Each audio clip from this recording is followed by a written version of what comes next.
ഒരു ഫാമിലി, പപ്പായും മമ്മിയും 6 വയസ്സുള്ള ഒരു കുഞ്ഞും.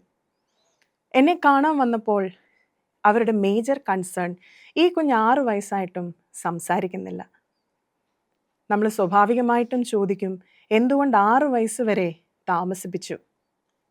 അവർ പറഞ്ഞ ഒരു കാര്യം, അവരുടെ ഫാമിലിയിലെ ഒട്ടുമിക്ക ആൾക്കാരും ലേറ്റ് ടോക്കേഴ്സാണ്, താമസിച്ച് സംസാരിക്കുന്നവരാണ്. അത് കഴിഞ്ഞ് നമ്മൾ ചോദിക്കും, എന്തുകൊണ്ട് വേറൊരു ഡോക്ടറിൻ്റെ ഒപ്പീനിയൻ ഇവിടെ എടുത്തില്ല? അവർ പറഞ്ഞത് അവരുടെ ഫാമിലി ഫ്രണ്ടായിട്ടുള്ളൊരു ഡോക്ടറുണ്ട്, ഒരു ഗൈനക്കോളജിസ്റ്റ്. ഡോക്ടർ പറഞ്ഞു, വേറെ ഒന്നും നോക്കണ്ട, സ്കൂളിൽ കുഞ്ഞിനെ വിട്ടാൽ മതി. അങ്ങനെ ഈ കുഞ്ഞിനെ സ്കൂളിൽ വിടുന്നു. ഇപ്പോൾ നമ്മുടെ അടുത്ത് വന്നപ്പോൾ ഈ കുഞ്ഞിനെ സ്കൂളിൽ നിന്ന് ഡിസ്മിസ് ചെയ്തിട്ടാണ് ഇവൻ എത്തിയത്. കാരണം സ്കൂളിൽ ഇരിക്കാനോ സ്കൂളിൽ പഠിപ്പിക്കുന്നത് ശ്രദ്ധിക്കാനോ കൂട്ടുകാരുമായി കളിക്കാനോ ഈ കുഞ്ഞിന് വളരെയധികം ബുദ്ധിമുട്ട് ഫേസ് ചെയ്യുന്നു. ഇവിടെ ആരാണ് ഈ കുഞ്ഞിൻ്റെ ഉത്തരവാദി? അവൻ്റെ മാതാപിതാക്കളാണോ? അവനെ എങ്ങും പോകണ്ട എന്ന് പറഞ്ഞ അവൻ്റെ സ്വന്തം കുടുംബക്കാരാണോ? അതോ ആ ഗൈനക്കോളജി ഡോക്ടറാണോ? കോവിഡ് കാലഘട്ടം കഴിഞ്ഞപ്പോൾ മുതൽ പേരൻറ്റിംഗ് സ്റ്റൈലിൽ നല്ലൊരു വ്യത്യാസം വന്നു തുടങ്ങി.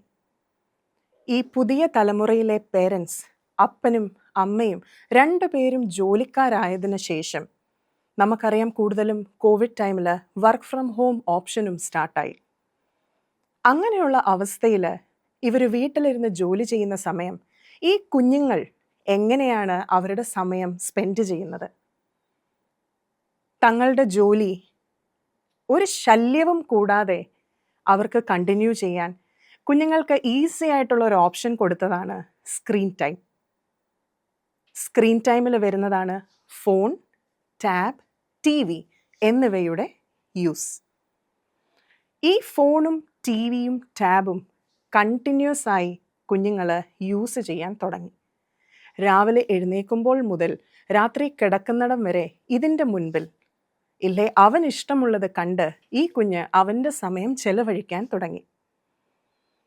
മാതാപിതാക്കൾ അവരുടെ ജോലിയിലും കുഞ്ഞുങ്ങളുമായി ടൈം സ്പെൻഡ് ചെയ്യാൻ ഒരു 5 മിനിറ്റ് പോലും സമയമില്ലാത്ത അവസ്ഥ. ഇങ്ങനെ സ്ക്രീൻ ടൈം കണ്ടിന്യൂസ് ആയിട്ട് ഇല്ലെങ്കിൽ മണിക്കൂറുകളോളം യൂസ് ചെയ്യുന്ന കുഞ്ഞുങ്ങളിൽ നമ്മൾ പല ഫീച്ചേഴ്സ് അല്ലെങ്കിൽ പല സൈൻസും കണ്ടു തുടങ്ങി. നെയിം കോൾ റെസ്പോൺസ് ഇല്ലാതെ വരിക, അവൻ്റെ പേര് വിളിച്ചാൽ അവൻ റെസ്പോൺസ് ചെയ്യാതിരിക്കുക, ഐ കോണ്ടാക്റ്റ് കുറഞ്ഞു വരിക, നിങ്ങൾ വിളിക്കുമ്പോഴോ അല്ലെങ്കിൽ അവനോട് സംസാരിക്കാൻ ശ്രമിക്കുമ്പോഴോ ഒട്ടും തന്നെ കുഞ്ഞ് നമ്മളെ നോക്കുന്നില്ല. സ്പീച്ച് 1.5 വയസ്സാവുമ്പോൾ സംസാരിക്കേണ്ട വാക്കുകൾ അത് ഒട്ടും തന്നെയും ഈ കുഞ്ഞ് യൂസ് ചെയ്തില്ല. ഇല്ലെങ്കിൽ 1.5 വയസ്സ് കഴിഞ്ഞപ്പോൾ തൊട്ട് യൂസ് ചെയ്തുകൊണ്ടിരുന്ന സ്പീച്ച് കുറഞ്ഞു വന്നു, റിഗ്രഷനിലോട്ട് പോയി. ഇങ്ങനെയുള്ള ഫീച്ചേഴ്സ് ആൻഡ് സൈൻസ് നല്ലവണ്ണം കൂടിയത് ഈ ഒരു സ്ക്രീൻ ടൈമിൻ്റെ യൂസ് അല്ലെങ്കിൽ കോവിഡ് കാലഘട്ടം കഴിഞ്ഞപ്പോൾ മുതലാണ്. ഈ ഒരു അവസ്ഥയിൽ നമ്മൾ ഒരു ടേം ഇവർക്ക് യൂസ് ചെയ്യും, അതാണ് autism spectrum disorder. Autism spectrum disorder ഇപ്പോൾ ഈ 2025 നോക്കിയാൽ അതിൻ്റെ നമ്പർ അറൗണ്ട് 25 to 1 ആണ്. 25 കുഞ്ഞുങ്ങൾ ഉണ്ടാകുന്നതിൽ ഒരാൾക്ക് എന്നുള്ള നിലവിലേക്ക് അല്ലെങ്കിൽ ആ ഒരു സംഖ്യയിലേക്ക് വന്നിട്ടുണ്ട്.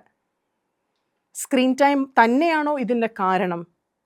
മാതാപിതാക്കൾക്ക് നോക്കാനുള്ള സമയം കിട്ടാത്തതാണോ ഇതിൻ്റെ കാരണം? ഇതിൻ്റെ കാരണം എന്താണെന്ന് ഇതുവരെ നമുക്ക് ഐഡൻറ്റിഫൈ ചെയ്യാനോ സയൻറ്റിഫിക് ലെവലിൽ അതിൻ്റെ റീസണിങ് കണ്ടുപിടിക്കാനോ കഴിഞ്ഞിട്ടില്ല. ഏത് കുഞ്ഞുങ്ങളുടെ ഡെവലപ്മെൻറ്റിലും നമ്മൾ ശ്രദ്ധിക്കേണ്ട കുറച്ച് കാര്യങ്ങളുണ്ട്. നമ്മളെല്ലാവരും നോക്കും, കറക്റ്റ് സമയത്ത് കമന്ന് വീഴുന്നുണ്ടോ, കറക്റ്റ് സമയത്ത് ഇരിക്കുന്നുണ്ടോ, എഴുന്നേൽക്കുന്നുണ്ടോ. നമ്മുടെ സ്പീച്ച്, നമ്മുടെ വർത്തമാനത്തിൻ്റെ കാര്യം വരുമ്പോഴും ഈ കാര്യങ്ങൾ പ്രത്യേകം ശ്രദ്ധിക്കണം. 8 മാസം 9 മാസമാകുന്ന പെൺകുഞ്ഞുങ്ങൾ ആദ്യത്തെ വാക്ക് പറഞ്ഞു തുടങ്ങും. അതേസമയം ആൺകുഞ്ഞുങ്ങളാണെങ്കിൽ 1 വയസ്സാകുമ്പോഴെങ്കിലും അവർ പറഞ്ഞു തുടങ്ങും ആദ്യത്തെ വാക്ക്. 1.5 വയസ്സായിട്ടുള്ള ഒരു കുഞ്ഞ് അറ്റ്ലീസ്റ്റ് 5 വാക്ക് കറക്റ്റായിട്ട് യൂസ് ചെയ്യുന്നുണ്ടോ എന്ന് ശ്രദ്ധിക്കുക. 2 വയസ്സാകുമ്പോൾ നമ്മൾ എക്സ്പെക്റ്റ് ചെയ്യുന്നത് അറ്റ്ലീസ്റ്റ് 200 വാക്ക് ഈ കുഞ്ഞുങ്ങൾ പറയണം. ഇത് കൂടിക്കൂടി വന്നെങ്കിലേ അവൻ മുൻപോട്ട് സെൻറ്റൻസും അവന് വേണ്ടുന്ന കോൺവെർസേഷനിലോട്ടും കയറാൻ പറ്റുന്നുള്ളൂ.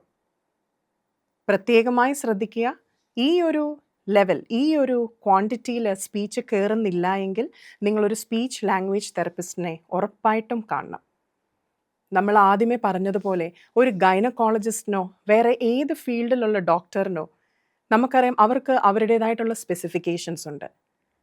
സോ ഒരു സ്പീച്ചിൻ്റെ കാര്യം വരുമ്പോൾ ഒരു സ്പീച്ച് തെറപ്പിസ്റ്റിനെ നിങ്ങളെ ഹെൽപ്പ് ചെയ്യാനായിട്ട് സാധിക്കുകയുള്ളൂ. ഇതേപോലെ ബിഹേവിയേഴ്സ് ഉള്ള കുഞ്ഞുങ്ങൾ വളരെയധികം ഫ്രസ്ട്രേഷൻസ് കാണിക്കുക, വളരെയധികം ദേഷ്യം കാണിക്കുക, നിലത്ത് കിടന്ന് ഉരുളുക, നോ എന്നുള്ള വാക്ക് കേൾക്കാതിരിക്കുക, സ്വയമേ അവരെ തന്നെ ഉപദ്രവിക്കുക, ഇങ്ങനെയുള്ള കുഞ്ഞുങ്ങൾക്ക് നമ്മൾ കൊടുക്കുന്നതാണ് ബിഹേവിയറൽ തെറപ്പി. സെൻസറി നീഡ്സ് വളരെ കൂടുതലായിട്ടുള്ള ചില കുഞ്ഞുങ്ങളുണ്ട്. ബ്രഷ് വായിൽ വെക്കാൻ സമ്മതിക്കാതിരിക്കുക, നെയിൽ കട്ടർ ഉപയോഗിക്കാൻ സമ്മതിക്കാതിരിക്കുക, മുടി കട്ട് ചെയ്യുന്ന സമയത്ത് ഭയങ്കരമായിട്ടൊരു ഇറിറ്റേഷൻ പോലെ കാണിക്കുക, അതേസമയം കാല് പൊക്കി നടക്കുക. ഇതൊക്കെ ചില സെൻസറി ആവശ്യങ്ങളാണ്. വളരെ സന്തോഷം തോന്നുമ്പം കൈ ഫ്ലാപ്പ് ചെയ്യുക, എക്സൈറ്റ്മെൻറ്റ് വരുമ്പം ചാടുക, ഇതൊക്കെ സെൻസറി നീഡ്സിൽ വരും. ഇങ്ങനെയുള്ള കുഞ്ഞുങ്ങൾക്ക് നമ്മൾ ഒക്യുപ്പേഷണൽ തെറപ്പി റെക്കമെൻഡ് ചെയ്യും. പഠിക്കാനുള്ള ബുദ്ധിമുട്ട്, സ്കൂളിലെ ടീച്ചർ പറയുന്നത് ഫോളോ ചെയ്യാൻ പറ്റുന്നില്ല, ബോർഡിൽ എഴുതുന്നത് കോപ്പി ചെയ്യാൻ പറ്റുന്നില്ല, ചില ലെറ്റേഴ്സ് എഴുതുന്നത് തിരിഞ്ഞു പോകുന്നു, മുന്നോട്ട് അവൻ ഓരോ ക്ലാസ് കയറുമ്പോഴും ഇത് കറക്റ്റായിട്ട് വരുന്നില്ലെങ്കിൽ ഉറപ്പായിട്ടും നിങ്ങൾ കാണേണ്ടതാണ് സ്പെഷ്യൽ എഡ്യൂക്കേറ്റേഴ്സ്. അങ്ങനെ ഓരോ ബിഹേവിയേഴ്സിനും ഓരോ പ്രശ്നങ്ങൾക്കും നമ്മൾ കാണേണ്ട വ്യക്തികൾ ഓരോ പ്രത്യേക ഫീൽഡിൽ വർക്ക് ചെയ്യുന്നവരാണ്. ഈ ഫെസിലിറ്റീസ് എല്ലാം നമ്മൾ spark rehabilitation centre at Kollad എന്ന സ്ഥലത്ത് നമ്മൾ കൊടുക്കുന്നുണ്ട്. Spark rehabilitation centre Kollad, Kottayam എന്ന സ്ഥലത്ത് നടന്നു വരുന്ന ഒരു സ്ഥാപനമാണ്. നാൽക്കവലയാണ് എക്സാക്ട് ലൊക്കേഷൻ. സ്പാർക്ക് റീഹാബിലിറ്റേഷൻ സെൻറ്ററിൽ നമ്മൾ പ്രൊവൈഡ് ചെയ്യുന്ന സർവീസസ് സ്പീച്ച് ലാംഗ്വേജ് തെറപ്പി, അതിനോട് ചേർന്നിട്ടുള്ള OPT training, oromotor exercises, AAC implementation, alternative augmentative communication, prompt method എന്ന എല്ലാ അപ്ഡേറ്റഡ് ആയിട്ടുള്ള മെത്തേഡ്സും നമ്മൾ സ്പീച്ച് തെറപ്പിയിൽ യൂസ് ചെയ്യുന്നു. Physiotherapy with reflex integration. Reflexes നമുക്ക് ഒത്തിരി ലേണിംഗ് ഔട്ട്കം തരുന്നു എന്നുള്ളൊരു കോൺസെപ്റ്റ് തന്നെ നമുക്ക് കിട്ടിയത് ജസ്റ്റ് 1.5 years ആയിട്ടാണ്. എന്താണ് റിഫ്ലെക്സ് ഇൻറ്റഗ്രേഷൻ, എന്തിനാണ് റിഫ്ലെക്സ് ഇൻറ്റഗ്രേഷൻ ഒരു കുഞ്ഞിന് അത്യാവശ്യം എന്നുള്ള കാര്യങ്ങൾ ഇപ്പോൾ ഒട്ടുമിക്ക പേരൻസും അറിഞ്ഞു തുടങ്ങിയിട്ടുണ്ട്. സോ റിഫ്ലെക്സ് ഇൻറ്റഗ്രേഷൻ വിത്ത് ഫിസിയോതെറപ്പിയാണ് നമ്മൾ നെക്സ്റ്റ് ആയിട്ട് കൊടുക്കുന്നത്. ഇതോടൊപ്പം ഒക്യുപ്പേഷണൽ തെറപ്പി, സെൻസറി നീഡ്സിന് വേണ്ടിയിട്ടുള്ള ഹെൽപ്പ് നമ്മൾ ഒക്യുപ്പേഷണൽ തെറപ്പി എന്ന സർവീസിൽ കൂടെ കൊടുക്കുന്നു. സ്പെഷ്യൽ എഡ്യൂക്കേഷൻ നീഡ്സ് ഉള്ള കുഞ്ഞുങ്ങൾക്ക് അവരുടെ പഠനം, അവരുടെ റീഡിംഗ്, റൈറ്റിംഗ്, അത് പ്രീ ആൻഡ് പോസ്റ്റ് ലെവലിൽ വർക്ക് ചെയ്യാനായിട്ട് നമ്മുടെ സ്പെഷ്യൽ എഡ്യൂക്കേറ്റേഴ്സ് അവൈലബിൾ ആണ്. സൈക്കോളജി ഫീൽഡിൽ നിന്നുള്ള ബിഹേവിയറൽ തെറപ്പിസ്റ്റ് നമുക്ക് അവൈലബിൾ ആണ്. കുഞ്ഞുങ്ങളിലെ ബിഹേവിയേഴ്സ് കണ്ടുപിടിച്ച് അതിൻ്റെ pre and post events analyse ചെയ്ത് എങ്ങനെ അതിനെ ടാക്കിൾ ചെയ്യണം എന്നുള്ള സ്റ്റെപ്സ് നമുക്ക് അവർ പറഞ്ഞു തരുന്നു. നമുക്ക് both individual and group sessions സ്പാർക്കിൽ അവൈലബിൾ ആണ്. അതാണ് സ്പാർക്കിൻ്റെ ഹൈലൈറ്റും.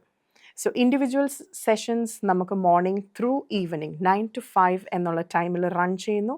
സൈമിൾട്ടേനിയസ്ലി നമുക്ക് group session afternoon batch 2 to 5 ഒരു ഗ്രൂപ്പ് പ്രോഗ്രാം പോലെയാണ്, അല്ലെങ്കിൽ ഒരു സ്കൂൾ ബേസ്ഡ് IEP പോലെയാണ് നമ്മളത് പ്ലാൻ ചെയ്തിരിക്കുന്നത്.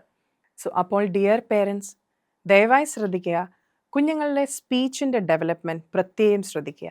1.5 വയസ്സായിട്ടും കറക്റ്റായിട്ട് അറ്റ്ലീസ്റ്റ് ഒരു 5 words കറക്റ്റായിട്ട് യൂസ് ചെയ്യുന്നില്ലെങ്കിൽ സ്പീച്ച് തെറപ്പിസ്റ്റിനെ കൺസൾട്ട് ചെയ്യുക. ഉണ്ടായിരുന്ന സ്പീച്ച് റെഡ്യൂസ് ആയിപ്പോയി, റിഗ്രഷൻ ആയെങ്കിലും ഒരു തെറപ്പിസ്റ്റിനെ കൺസൾട്ട് ചെയ്യുക. അതുപോലെ തന്നെ ബിഹേവിയേഴ്സ്, പഠിത്തത്തിലെ ബുദ്ധിമുട്ട്, അവരുടെ ആക്ടിവിറ്റി ലെവലിലെ വ്യത്യാസം, ഇതിനെല്ലാം അപ്രോപ്രിയേറ്റ് ആയിട്ടുള്ള തെറപ്പിസ്റ്റിനെ കറക്റ്റ് സമയത്ത് കാണിക്കാനായിട്ട് നിങ്ങളെല്ലാവരും ശ്രദ്ധിക്കണം. ഞങ്ങൾ എപ്പോഴും പറയും, ഏർലി ഇൻ്റർവെൻഷനാണ് ഏറ്റവും നല്ലത്. ഏറ്റവും ആദ്യമേ കണ്ടുപിടിച്ച് നമ്മളത് ട്രീറ്റ് ചെയ്തല്ലേ നമുക്കതിന് തെറപ്പി കൊടുക്കാൻ പറ്റിയെങ്കിൽ നമുക്ക് എത്രയും വേഗം തന്നെ നമുക്ക് റിസൾട്ട്സ് കണ്ടു തുടങ്ങാം. ലേറ്റ് ആകും തോറും നമ്മൾ എടുക്കുന്ന ടൈമും അതിനനുസരിച്ച് കൂടിക്കൊണ്ടിരിക്കും.